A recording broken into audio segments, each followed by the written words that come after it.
it was on your block, Cedar Block. Right. I went out there. በዌስት ኮስት ሂፕሆፕ ታሪክ ውስጥ ትልልቅ የሙዚቃ አፈ ታሪኮችን ያፈራች ቅዱስ ስፍራ ከዶክተር ድሬ እና ኤንደብሊውኤ በኋላ የዚች ከተማ የሙዚቃ ዙፋን ማንም አይወስደውም ተብሎ ሲታሰብ ዘጌ መጥቶ ለዓመታት ንጉሥ ሆኖ ቆይቷል። ነገር ግን በድሬክ እና ኬንድሪክ መካከል ከተደረገው ታላቅ የሙዚቃ ውጊያ በኋላ የዌስት ኮስት ሙሉ ንግስነት ወደ ኬንድሪክ እጅ መዘዋወሩን መላው ዓለም አረጋግጧል። ነገር ግን ጥያቄው ኬንድሪክን በወጣትነቱ እንደ ታናሹ ወንድሙ ይንከባከበውና መድረክ ይሰጠው የነበረው ዘጌም ዛሬ ኬንድሪክ ጋር ያለው ግንኙነት የት ላይ ይገኛል? የቀድሞ አሰልጣኝና አቅጣጫ ጠቋሚ እንዴት ቀስ በቀስ ወደ ዋና ተፎካካሪ ሆነ? በዛሬው ሸገር ድሪል ቪዲዮ የሁለቱን አርቲስቶች የ10 ዓመት ውስብስብ ግንኙነት፣ የጀርባ ሴራዎችና ያልተነገሩ ድብቅ ግጭቶችን በዝርዝር እናያለን። በ2006 አካባቢ ኬንድሪክ ኬዶት በሚል ስም እየተንቀሳቀሰ በቲዲኢ ስር በማደግ ላይ ያለው ወጣት ልጅ ነበር። በወቅቱ ዘጌም ዘ ዶክመንተሪ በሚለው አልበሙ ዓለምን እያወዛወዘ ያለ የካምፕተኑ ጥቁር አንድ አርቲስት ነበር። ዘጌም የኬንድሪክን እውነተኛ ብቃት በመረዳት በወቅቱ ባወጣቸው ታዋቂ ሚክስቴፖች ላይ ኬንድሪክ እንዲሳተፍ እድል ሰጠው። ከዚህም በላይ በዓለም አቀፍ ደረጃ ባደረጋቸው ትልልቅ ኮንሰርቶች ላይ ኬንድሪክን መድረክ ከፋች ሆኖ እንዲሰራ መንገድ ከፈተለት። ኬንድሪክ ራሱ በወቅቱ በተለያዩ ቃለ መጠይቆች ላይ እንደተናገረው ዘጌም ለእኔ ሰጠኝ እድል ለሙዚቃ ህይወት የመነሳት ትልቁን ድርሻ ይዟል ሲል አክብሮቱን ገልጾለት ነበር። በ2015 ዘጌም ዘ ዶክመንተሪ 2 ለሚለው አልበሙ ከድሬክ ጋር በመሆን 100 የተሰኘውን ዘፈን ሰራ። ነገር ግን ችግሩ የተፈጠረው ዘፈኑ ላይ ብቻ አልነበረም። ዘጌም የዘፈኑን ቪዲዮ ለመቅረጽ ድሬክን ይዞ የመጣው ቀጥታ ወደ ካምፕተን ሲሆን የቀረጸበት ቦታ ደግሞ ለኬንድሪክ ላማር ቤተሰቦች ቤት በጣም ቅርብ በሆነ ሰፈር ነበር።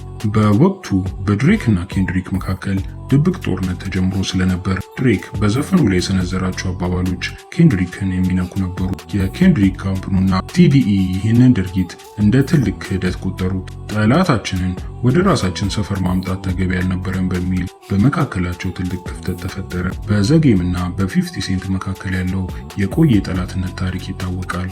ዘጌም ከድሬክ ጋር ወዳጅነቱን ሲያጠናክር፣ ኬንድሪክ ደግሞ ከዘጌም ዋና ጠላት ከነበረው ከ50 ሴንት ጋር ጥብቅ ወዳጅነት መሰረተ። ኬንድሪክ በ50 ሴንት ፓወር በተሰኘው ድራማ ላይ እንዲተውን እድል አገኘ። ይህ የዘጌምን ስሜት ይበልጥ ጎዳው።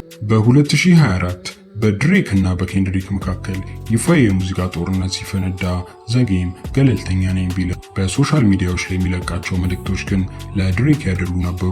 ዘጌም በጋለ መጠይቆቹ ላይ ኬንድሪክ ስልክ ማንሳት አቁመዋል፣ እኔ መንገድ የከፈትኩለት ሰው ዛሬ ራሱን ከኔ በላይ አድርጎ መቁጠሩ ተገቢ አይደለም ሲል ቁጣውን ገለጸ። በ2024 ኬንድሪክ በሎስ አንጀለስ ያዘጋጀው ታሪካዊ ፖፕ አውት ኮንሰርት የዌስት ኮስት ህብረትን ያሳየ ትልቅ ክስተት ነበር። በዶክተር ድሬ እና ስኖፕ ዶግ፣ ዋይጂ እስከ አዲሶቹ ወጣት አርቲስቶች በሙሉ መድረኩ ላይ ነበሩ። ነገር ግን የካምፕተኑ ትልቁ አርቲስት ዘጌም በዚያ መድረክ ላይ አልነበረ። ይህ አለመገኘት ሁለቱ አርቲስቶች አሁን ባሉበት ደረጃ ፍጹም መቃረናቸውንና የቆየው ቅሬታ ወደ አልተመለሰ ደረጃ መድረሱን አረጋግጧል።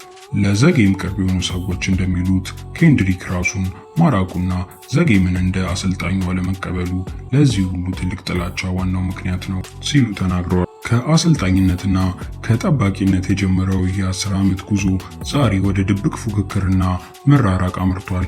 ኬንድሪክ የቀድሞ አሰልጣኙን ይቅር ብሎ ይመልሷል ወይስ የካምፕተኑን ዙፋን ሽግግር የዘጌምን ምዕራፍ ሙሉ በሙሉ ዘግቶታል ብላችሁ ታስባላችሁ? ቪዲዮ ከተመቻችሁ ላይክ ማድረጋችሁ እንዳትረሱ። እንዲሁም የሂፕሆፕ ትልቅና ያልተሰሙ ታሪኮችን በየሳምንቱ ለማግኘት ሸገር ድሪል ቻናልን አሁኑ ሰብስክራይብ ያድርጉ።